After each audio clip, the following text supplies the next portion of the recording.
Hi, ശരത്താണ്. ഈ വീഡിയോയിൽ നമ്മൾ സംസാരിക്കാനായിട്ട് പോകുന്ന ഷാഡോ ഫാക്സ് ടെക്നോളജീസിന്റെ റിസൾട്ടിനെ പറ്റിയിട്ടാണ്. അവരുടെ Q1 റിസൾട്ട് വന്നിട്ടുണ്ട്, മാനേജ്മെന്റ് കമന്ററി വന്നിട്ടുണ്ട്. നല്ല നമ്പേഴ്സാണ് കമ്പനി പോസ്റ്റ് ചെയ്തിരിക്കുന്നത്. നല്ല രീതിയിൽ അവരുടെ സെയിൽസ് ഗ്രോത്ത് കാര്യങ്ങളെല്ലാം ഇൻക്രീസ് ചെയ്തിട്ടുണ്ട്. മാനേജ്മെന്റ് ഗൈഡൻസ് കാര്യങ്ങളെല്ലാം അവർ കൂട്ടിയിട്ടുണ്ട് ഈ ഒരു ഫൈനാൻഷ്യൽ ഇയറിലെ. അതെല്ലാം നമുക്ക് ഡീറ്റെയിൽ ആയിട്ട് സംസാരിക്കാം.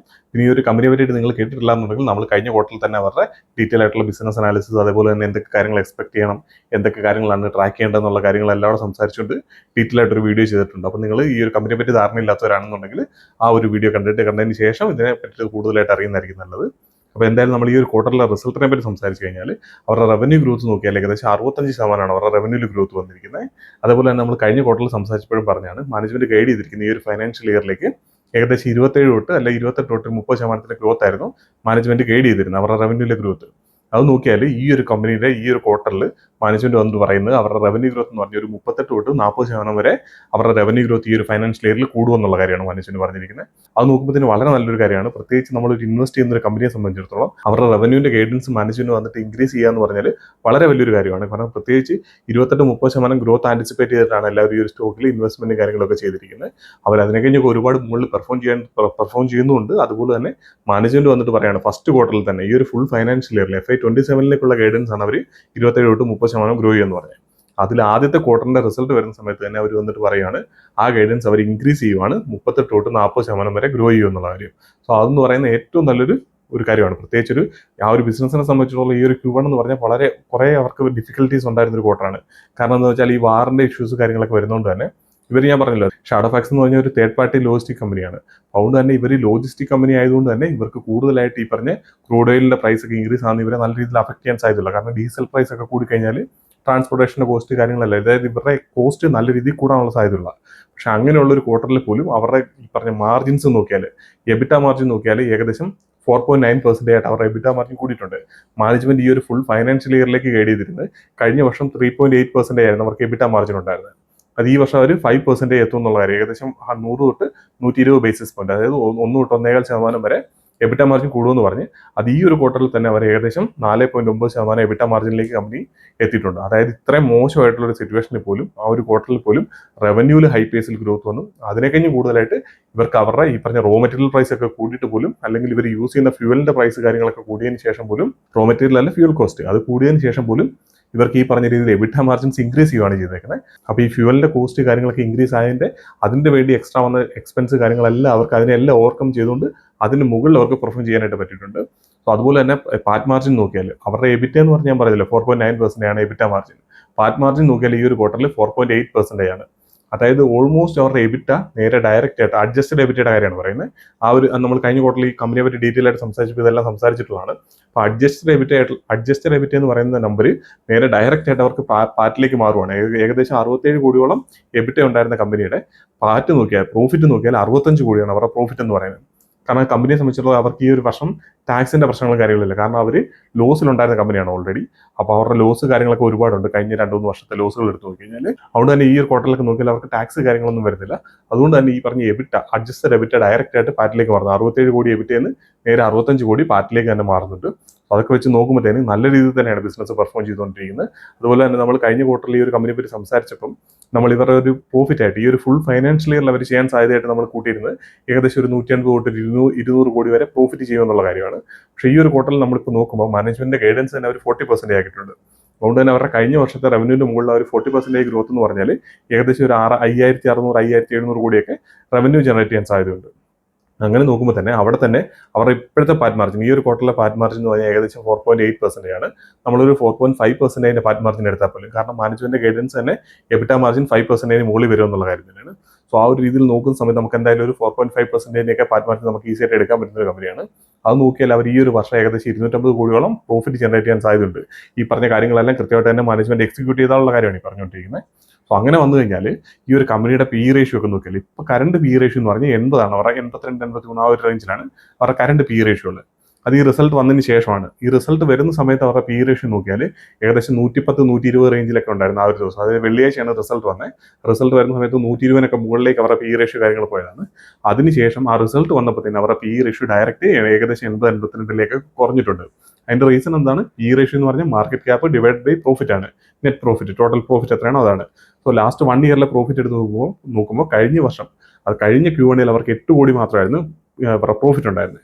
ഈ ക്വാർട്ടറിൽ അത് 65 കോടിയാണ്. അപ്പോൾ ആ 8 കോടിയിൽ നിന്ന് 65 കോടി, അപ്പോൾ ആ 8 കോടിനെ മാറ്റിയിട്ട് ഇനി വരാൻ പോകുന്ന 65 കോടിയാണ്. ആ 65 കോടി വരുമ്പോൾ ഏകദേശം 57 കോടിയോളം അവരുടെ പ്രോഫിറ്റ് കൂടി. സോ അതുകൊണ്ട് തന്നെ ഇവരുടെ PE റേഷ്യോ 120 ഒക്കെ ഉണ്ടായിരുന്ന PE റേഷ്യോ അത് 80 കുറഞ്ഞിട്ടുണ്ട്. ഇനി അതിന് നമ്മളിപ്പോൾ ഞാൻ പറഞ്ഞ പോലെ അടുത്ത വർഷത്തെ ഈ ഒരു വർഷം അവർ ഏകദേശം 250 കോടിയോളം പ്രോഫിറ്റ് ജനറേറ്റ് ചെയ്യാൻ സാധ്യതയുണ്ട്. സോ അത് വെച്ച് നോക്കുമ്പോൾ ഈ ഒരു വർഷം എൻഡ് ചെയ്യുന്ന സമയത്ത് അവരുടെ ഫോർവേഡ് PE ആയിട്ട് വരാൻ സാധ്യതയുള്ളത് ഏകദേശം 55-നും 60-നും ഇടയ്ക്കായിട്ടാണ് അവരുടെ ഫോർവേഡ് PE വരുന്നത്. മാനേജ്മെന്റ് 40% ഗൈഡ് ചെയ്യുന്ന കമ്പനി ഏകദേശം 55-60 PE റേഷ്യോയിലാണ് അവൈലബിൾ ആയിട്ടുള്ള ഫോർവേഡ് PE.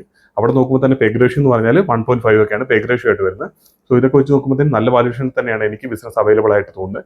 പ്രത്യേകിച്ച് ഇതൊരു പ്ലാറ്റ്ഫോം ബിസിനസ് ആണ്. കാരണം ഇവർ കൂടുതലായിട്ട് വളരും തോറും, ഇവർ എക്സ്പാൻഡ് ചെയ്യും തോറും ഇവർക്ക് പ്രോഫിറ്റിലേക്ക് ഈ പറഞ്ഞ് ഇവർക്ക് കിട്ടുന്ന കാര്യങ്ങളെല്ലാം അല്ലെങ്കിൽ ഇവർക്ക് കിട്ടുന്ന റവന്യൂ കാര്യങ്ങളൊക്കെ പ്രോഫിറ്റിലേക്ക് ഡയറക്റ്റ് മൂവ് ചെയ്യാനുള്ള സാധ്യത വളരെ കൂടുതലാണ്. കാരണം ഇവരുടെ എക്സ്പെൻസ് കാര്യങ്ങളൊക്കെ വളരെ കുറവാണ്. അതായത് അസറ്റ് ലൈറ്റ് ആയിട്ടുള്ള ഒരു മോഡലാണ് ഇവരുടെ പ്ലാറ്റ്ഫോമാണ്. അതായത് ഈ ഒരു ഇവരുടെ ആപ്പ് കാര്യങ്ങളൊക്കെ ബേസ് ചെയ്തിട്ടാണ് ഇവർ മെയിനായിട്ട് വർക്ക് ചെയ്യുന്നത്. അതേപോലെ തന്നെ ഇവർ AI കാര്യങ്ങളൊക്കെ നല്ല രീതിയിൽ നമ്മളിപ്പോൾ ഓറം പ്രോപ്ടെക്കിന്റെ കാര്യം പറഞ്ഞിട്ടില്ല. ഓറം പ്രോപ്ടെക്കിൽ എങ്ങനെയാണ് അവർ AI യൂസ് ചെയ്യുന്നത്, അതുപോലെ തന്നെ AI-യിലൊക്കെ നല്ല രീതിയിൽ ഇൻവെസ്റ്റ് ചെയ്യുന്ന ഒരു കമ്പനിയാണ് ഇവർ.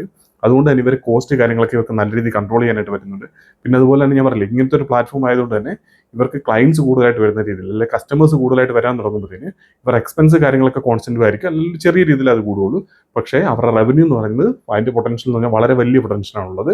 അതുകൊണ്ട് തന്നെ നല്ല രീതിയിൽ വളരാൻ സാധ്യതയുള്ള ഒരു കമ്പനിയാണ്. അതുകൊണ്ട് തന്നെയാണ് ഈ ഒരു കമ്പനി ഇങ്ങനത്തെ കമ്പനികൾക്കൊക്കെ വളരെ വലിയ PE റേഷ്യോ കാര്യങ്ങളൊക്കെ വരുന്നത്. എനിക്ക് പേഴ്സണലി നല്ല PE റേഷ്യോ ഇല്ല, അല്ലെങ്കിൽ ഈ പറയുന്ന PE റേഷ്യോ കാര്യങ്ങളൊന്നും എക്സ്പെൻസീവ് ആയിട്ട് ഫീൽ ചെയ്യാറില്ല. പ്രത്യേകിച്ച് ഇങ്ങനെ എക്സ്പോണൻഷ്യൽ ആയിട്ടുള്ള ഗ്രോത്ത് പൊട്ടൻഷ്യൽ ഉള്ളതും അതുപോലെ തന്നെ മാനേജ്മെന്റ് ആ രീതിയിൽ എക്സിക്യൂട്ട് ചെയ്തുകൊണ്ടിരിക്കുന്ന ഒരു ബിസിനസ്സാണിത്. അതുകൊണ്ട് തന്നെ ഈ ഒരു ബിസിനസ്സിന് അല്ലെങ്കിൽ ഈ ഒരു വീഡിയോ നിങ്ങൾ ഇൻവെസ്റ്റ്മെന്റ് അഡ്വൈസ് ആയിട്ട് കാര്യങ്ങളായിട്ടൊന്നും എടുക്കരുത്. കാരണം ഞാനിതിനെ പഠിക്കുന്നുണ്ട്, അല്ലെങ്കിൽ കൃത്യമായിട്ട് ട്രാക്ക് ചെയ്യുന്നുണ്ട്, റിസൾട്ട് വരുമ്പോൾ അതിനെ പറ്റിയിട്ട് നോക്കാറുണ്ട്. അതെനിക്ക് കമ്പനി നല്ല രീതിയിൽ ഞാൻ പഠിച്ചിട്ടുള്ളതുകൊണ്ട് തന്നെ എനിക്ക് അതിനകത്ത് മനസ്സിലാക്കാനായിട്ട് വരും അതിനകത്ത് വരുന്ന മാറ്റങ്ങളും കാര്യങ്ങളും. അതുപോലെ മാനേജ്മെന്റ് കമ്മിറ്റി കാര്യങ്ങളൊക്കെ കൃത്യമായിട്ട് ഫോളോ ചെയ്യാറുണ്ട്. അതുകൊണ്ട് തന്നെ അതൊന്നും മനസ്സിലാക്കാതെ പോയിട്ട് ഇൻവെസ്റ്റ് ചെയ്യാന്ന് പറഞ്ഞാൽ നമുക്ക് അതിനകത്ത് അതിന് കൃത്യമായിട്ടുള്ള സമയത്ത് ചിലപ്പോൾ എക്സിറ്റ് ചെയ്യാൻ പറ്റിയെന്ന് വരില്ല. അതുകൊണ്ട് തന്നെ നിങ്ങൾ കൃത്യമായിട്ട് നിങ്ങൾ ഈ ഒരു കമ്പനിയെ പറ്റിയിട്ട് അല്ലെങ്കിൽ നിങ്ങൾക്ക് താല്പര്യം ഉണ്ടെന്നുണ്ടെങ്കിൽ കൃത്യമായിട്ട് സ്റ്റഡി ചെയ്തതിന് ശേഷം മാത്രമേ നിങ്ങളുടെ ഇൻവെസ്റ്റ്മെന്റ് ഡിസിഷൻസ് കാര്യങ്ങളൊക്കെ എടുക്കാവുള്ളൂ. എന്തായാലും എനിക്ക് പേഴ്സണലി ഈ ഒരു റിസൾട്ടും നല്ല റിസൾട്ടായിട്ട് തന്നെയാണ് തോന്നുന്നത്. അവരുടെ എല്ലാ വിങ്ങിലും നോക്കിയാലും നേരത്തെ കഴിഞ്ഞ ക്വാർട്ടറിൽ നമ്മൾ ഇതിനെ പറ്റി സംസാരിച്ചപ്പോൾ അവർ ഏതൊക്കെ രീതിയിലാണ് അവരുടെ റവന്യൂ വരുന്നത് എന്നുള്ള കാര്യമൊക്കെ പറഞ്ഞിട്ടുണ്ടായിരുന്നു. അവർക്ക് എക്സ്പ്രസ് എന്ന് പറയുന്ന ഒരു മോഡലുണ്ട്. അതായത് നമ്മുടെ നോർമൽ ആയിട്ടുള്ള E-commerce കാര്യങ്ങളൊക്കെ അല്ല ആമസോണിനോ അല്ലെങ്കിൽ ഫ്ലിപ്കാർട്ടിനോ ഒക്കെ പോലുള്ള ആപ്പുകൾക്ക് വേണ്ടിയിട്ട് ഇവർ ഡെലിവറി ബോയ്സിനെ കൊടുത്തുകൊണ്ട് ഇവർ ചെയ്യുന്ന അവരിൽ നിന്ന് വരുന്ന ബിസിനസ് ഉണ്ട്. അപ്പോൾ അതിൽ നല്ല രീതിയിൽ ഗ്രോത്ത് വരുന്നുണ്ട്. അവിടെയൊക്കെ നോക്കി കഴിഞ്ഞാൽ ഏകദേശം വോളിയം ഗ്രോത്ത് നോക്കിയാൽ, അതായത് എത്ര ഓർഡേഴ്സ് അവർ ഹാൻഡിൽ ചെയ്ത് നോക്കിയാൽ ഏകദേശം 85% അതിൽ വോളിയത്തിൽ ഗ്രോത്ത് വന്നിട്ടുണ്ട്. റവന്യൂ 65% ഗ്രോത്ത് വന്നിരിക്കുന്ന, വോളിയത്തിൽ 80% മുകളിൽ അവർക്ക് ഗ്രോത്ത് വന്നിട്ടുണ്ട്. അതെന്ന് പറഞ്ഞാൽ പ്രൊഡക്റ്റ് മിക്സിന്റെ ചേഞ്ച് കൊണ്ടാണ് വോളിയം ഗ്രോത്തിന്റെ അത്രയും ഈ പറഞ്ഞ റവന്യൂവിൽ ഗ്രോത്ത് വരാത്തത്. കാരണം വെച്ചാൽ വോളിയം എന്ന് പറഞ്ഞാൽ എത്ര ഓർഡേഴ്സ് വന്നു എന്നുള്ള കാര്യമാണ്. സോ അതിൽ പല റേറ്റിലുള്ള ഓർഡേഴ്സ് ആയിരിക്കും വരുന്നത്. അപ്പോൾ കുറഞ്ഞ ഓർഡർ വാല്യൂസ് ഉള്ള ഓർഡേഴ്സ് കൂടുതൽ വന്നു കഴിഞ്ഞാൽ നമ്പർ ഓഫ് ഓർഡേഴ്സ് കൂടുതലായിരിക്കും. അതുകൊണ്ട് തന്നെ റവന്യൂവിൽ അത്രയും ഗ്രോത്ത് വരില്ല. അതുകൊണ്ടാണ് ഈ പറഞ്ഞ ഓർഡേഴ്സ് അത്ര 85% ഗ്രോ ചെയ്തിട്ടും ഈ റവന്യൂവിൽ 65% ഗ്രോത്ത് ഉണ്ടാകും. അത് നോർമൽ ആയിട്ടുള്ള കാര്യമാണ് ഈ ഒരു ബിസിനസിനെ സംബന്ധിച്ചിടത്തോളം. പിന്നെ അതേപോലെ തന്നെ ഇവരുടെ ഹൈപ്പർ ലോക്കൽ എന്ന് പറഞ്ഞാൽ, അല്ലെങ്കിൽ ഞാൻ പറഞ്ഞ ക്വിക്ക് വരുന്ന ഈ ബ്ലിങ്കിറ്റോ ഇൻസ്റ്റാമാർട്ടോ ഒക്കെ പോലുള്ള അവർക്ക് വേണ്ടി ഡെലിവറി ബോയ്സ് വർക്ക് ചെയ്യുന്ന അതിൽ നോക്കിയാൽ പോലും അതിലും നല്ല രീതിയിൽ ഗ്രോത്ത് കാര്യങ്ങൾ വരുന്നുണ്ട്. പിന്നെ അതുപോലെ തന്നെ ഇവർ ഡാർക്ക് സ്റ്റോർ ഓപ്പൺ ചെയ്യുന്നുള്ളതായിരിക്കും നമ്മൾ കഴിഞ്ഞ ക്വാർട്ടറിൽ സംസാരിച്ചിട്ടുണ്ടായിരുന്നു. അങ്ങനെ നോക്കുമ്പോൾ അവർ ഈ ഒരു വർഷം ഏകദേശം 100ഓളം ഡാർക്ക് സ്റ്റോർ ഓപ്പൺ ചെയ്യുമെന്ന് പറഞ്ഞിരുന്നു. അതിൽ നോക്കിയാൽ ഏകദേശം 47 അവർ ഓൾറെഡി ഓപ്പൺ ചെയ്ത് കഴിഞ്ഞു. അതായത് അവർ ഈ ഒരു ഫുൾ ഫൈനാൻഷ്യൽ ഇയറിലേക്ക് ഗൈഡ് ചെയ്തതിന്റെ 50% അവർ ഓൾറെഡി കംപ്ലീറ്റ് ചെയ്ത് കഴിഞ്ഞു. പിന്നെ മാനേജ്മെന്റ് ക്ലിയർ ആയിട്ട് പറഞ്ഞിട്ടുണ്ട് ഏകദേശം 20 പൈപ്പ് ലൈനിലുണ്ട്. അതായത് ഈ ഒരു ക്വാർട്ടറിൽ Q2 തന്നെ 20 മുകളിൽ എന്തായാലും വരികയും ചെയ്യും. ഈ ഒരു Q2 കൂടെ കഴിയുമ്പോൾ, അതായത് ഇപ്പോൾ റൺ ചെയ്തുകൊണ്ടിരിക്കുന്ന ക്വാർട്ടർ കഴിയുന്ന സമയത്ത് അവരുടെ ഈ പറഞ്ഞ ഓൾമോസ്റ്റ് ഒരു 70-75 മുകളിലേക്കൊക്കെ ഡാർക്ക് സ്റ്റോർ വരാനുള്ള സാധ്യത വളരെ കൂടുതലാണ്. സോ ആ ഒരു രീതിയിൽ നോക്കിയാൽ അവിടെ അവർ ഈ പറഞ്ഞ മാനേജ്മെന്റ് പറഞ്ഞിരിക്കുന്ന ഗൈഡൻസ് ഒക്കെ മുകളിലാണ് അവർ പെർഫോം ചെയ്തുകൊണ്ടിരിക്കുന്നത്. പിന്നെ നമ്മൾ കഴിഞ്ഞ ക്വാർട്ടറിൽ സംസാരിച്ചാണ് ഇന്ത്യയിൽ ഇപ്പോൾ മൊത്തം ഏകദേശം 19,000 മുകളിലാണ് പിൻകോഡ്സ് ഉള്ളത്. അതിൽ 15,600ഓളം പിൻകോഡിൽ അവർ ഓൾറെഡി എത്തിക്കഴിഞ്ഞു. അവർ ക്വാർട്ടർലി നോക്കിക്കഴിഞ്ഞാൽ ഒരു 400 പുതിയ പിൻകോഡ്സ് ഒക്കെ ആഡ് ചെയ്യാനായിട്ടാണ് ട്രൈ ചെയ്തുകൊണ്ടിരുന്നത്. അതിൽ നോക്കിയാൽ കഴിഞ്ഞ ക്വാർട്ടറിന് ഈ ക്വാർട്ടറിലേക്ക് വരുമ്പോൾ ഏകദേശം 700 മുകളിൽ ഒരു പിൻകോഡ് ആഡ് ചെയ്ത് കഴിഞ്ഞു. അതായത് ഈ ഫുൾ ഫൈനാൻഷ്യൽ ഇയറിൽ അവർ അച്ചീവ് ചെയ്യേണ്ടതിന്റെ 50% അവർ ഈ ഒരു ക്വാർട്ടറിൽ തന്നെ അതിലും അച്ചീവ് ചെയ്ത് കഴിഞ്ഞു. പിന്നെ അവരുടെ ക്രിട്ടിക്കൽ ലോഗ് എന്ന് പറയുന്നൊരു ബിസിനസ് ഉണ്ട്. അതായത് ഇവർക്ക് കുറേ ബിസിനസ്സുകളുണ്ട്. ഇപ്പം നമ്മൾ നോക്കി കഴിഞ്ഞാൽ ഒന്ന് ട്രാൻസ്പോർട്ടേഷൻ ഒക്കെ ബുദ്ധിമുട്ട് കാര്യങ്ങളുള്ള വലിയ എക്യുപ്മെന്റ്സ് ഒക്കെ ഈ ട്രാൻസ്പോർട്ട് ചെയ്യുന്ന ബിസിനസ് ഉണ്ട്. അതുപോലെ തന്നെ ഇപ്പോൾ മെഡിക്കൽ എക്യുപ്മെന്റ്സ് ഒക്കെ ഉണ്ടല്ലോ, അതായത് കുറച്ചുകൂടെ കെയർ കാര്യങ്ങളൊക്കെ കൂടുതലായിട്ടുണ്ട്. അങ്ങനത്തെ ബിസിനസ്സുകൾ കാര്യങ്ങളെല്ലാം ഇവർ ചെയ്യുന്നുണ്ട്. സോ അവിടെ നോക്കുമ്പോൾ ഇവരുടെ ക്രിട്ടിക്കൽ ലോഗിൽ ഏകദേശം അവർ 10,000 പിൻകോഡ്സിൽ എത്തുമെന്നാണ് പറഞ്ഞിരുന്നത് ഈ ഒരു ഫൈനാൻഷ്യൽ ഇയറിൽ.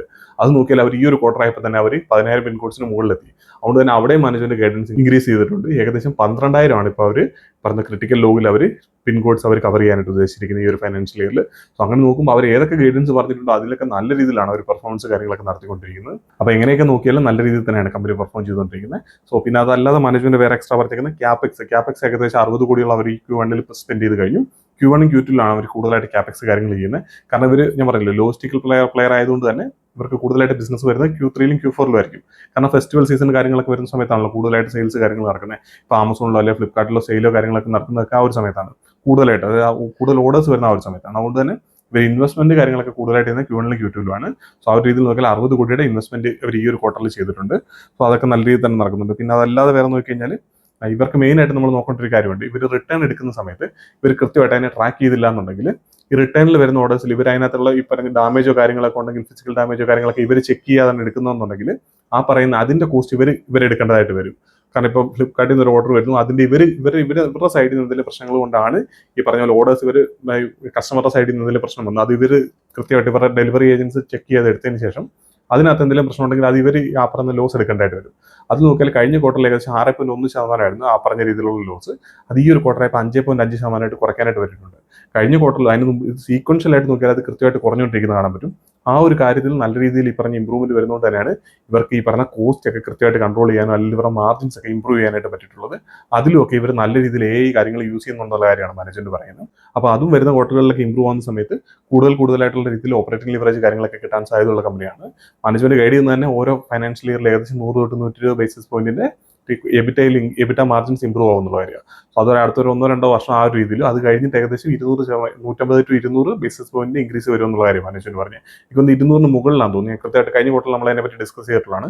അതായത് ഒരു 10-11% ഇവരുടെ എബിറ്റ മാർജിൻസ് എത്താനായിട്ട് പൊട്ടൻഷ്യൽ ഉള്ള ബിസിനസ് ആണെന്ന് മാനേജ്മെന്റ് അന്നും പറഞ്ഞിരുന്നത്. ഓൾറെഡി ഇവർ ലോസിൽ കിടന്നാണ് അവിടുന്ന് അവർ പ്രോഫിറ്റിലേക്ക് മാറുവാണ്. അതിനുശേഷം മാനേജ്മെന്റ് അവിടെ നല്ല രീതിയിൽ ഇവർക്ക് മാർജിൻസ് കാര്യങ്ങളൊക്കെ ഇമ്പ്രൂവ് ചെയ്യാനുള്ള പൊട്ടൻഷ്യൽ ഉണ്ടെന്ന് പറയുന്നുണ്ട്. അതുപോലെ തന്നെ ഇവർ ഹൈ പേസിൽ റവന്യൂ കാര്യങ്ങളൊക്കെ ഗ്രോ ചെയ്യുന്നുണ്ട്. പിന്നെ ഇതൊരു പ്ലാറ്റ്ഫോം ബിസിനസ് ആയതുകൊണ്ട് തന്നെ ഇവർക്ക് ഓപ്പറേറ്റിംഗ് ലിവറേജ് നല്ല രീതിയിൽ കിട്ടാൻ സാധ്യതയുണ്ട്. അതുകൊണ്ട് തന്നെ ഇവരുടെ റവന്യൂ ഗ്രോത്തിന് മുകളിൽ ഇവർക്ക് എക്സ്പോണൻഷ്യൽ ആയിട്ട് ഈ പറഞ്ഞ പോലെ പ്രോഫിറ്റിൽ ഗ്രോത്ത് വരാൻ സാധ്യതയുള്ള ഒരു കമ്പനിയാണ്. അങ്ങനെ എല്ലാ രീതിയിലും മാനേജ്മെന്റ് ഗൈഡ് ചെയ്യുന്നതിനൊക്കെ മുകളിലായിട്ട് തന്നെ കമ്പനി പെർഫോം ചെയ്യുന്നുണ്ട്. ഇവരുടെ ഡെലിവറി പാർട്ട്നേഴ്സ് ഒക്കെ നോക്കിയാൽ കഴിഞ്ഞ ക്വാർട്ടറിൽ ഏകദേശം 2,60,000 ഉണ്ടായിരുന്ന ഡെലിവറി പാർട്ട്നേഴ്സ് ഇപ്പോൾ നോക്കിയാൽ 2,90,000 ആയിട്ട് കൂടിയിട്ടുണ്ട്. സോ ഇതിലെല്ലാം വരുന്ന ഗ്രോത്ത് എന്ന് പറഞ്ഞാൽ കൃത്യമായിട്ട് മാനേജ്മെന്റ് എന്താണോ പറഞ്ഞത് ആ ഒരു ഡയറക്ഷനിലേക്ക് തന്നെയാണ് കമ്പനി മൂവ് ചെയ്തുകൊണ്ടിരിക്കുന്നത്. എനിക്ക് എന്തായാലും നല്ലൊരു റിസൾട്ടും അതേപോലെ തന്നെ നല്ലൊരു മാനേജ്മെന്റ് കമ്മിറ്റി ആയിട്ടാണ് ഫീൽ ചെയ്തിരിക്കുന്നത്. മാനേജ്മെന്റ് സംസാരത്തിലും കാര്യങ്ങളിലൊക്കെ നല്ല കോൺഫിഡന്റ് ആയിട്ട് തന്നെ ഫീൽ ചെയ്യുന്നുണ്ട് ഈ ഒരു ബിസിനസിന്റെ ഫ്യൂച്ചറിനെ പറ്റിയിട്ടൊക്കെ. പക്ഷേ എന്നാലും നമുക്ക് അങ്ങനെ ആ ഒരു രീതിയിൽ കയറിയിട്ട് നിങ്ങൾ ഇതിനൊരു ഇൻവെസ്റ്റ്മെന്റ് അഡ്വൈസ് ആയിട്ട് ചടിക്കറി എടുക്കരുതെന്നുള്ള കാര്യമാണ് എനിക്ക് പറയാനായിട്ടുള്ളത്. നിങ്ങൾ സ്റ്റഡി ചെയ്തതിന് ശേഷം മാത്രമേ നിങ്ങളുടെ ഇൻവെസ്റ്റ്മെന്റ് ഡിസിഷൻസ് കാര്യങ്ങളൊക്കെ മേക്ക് ചെയ്യാൻ പാടുള്ളൂ. ഇത്തരം കാര്യങ്ങളൊക്കെയാണ് ഈ ഒരു വീഡിയോയിൽ പറയാനായിട്ടുള്ളത്. നമുക്ക് എന്തായാലും അടുത്തൊരു വീഡിയോയിൽ കാണാം.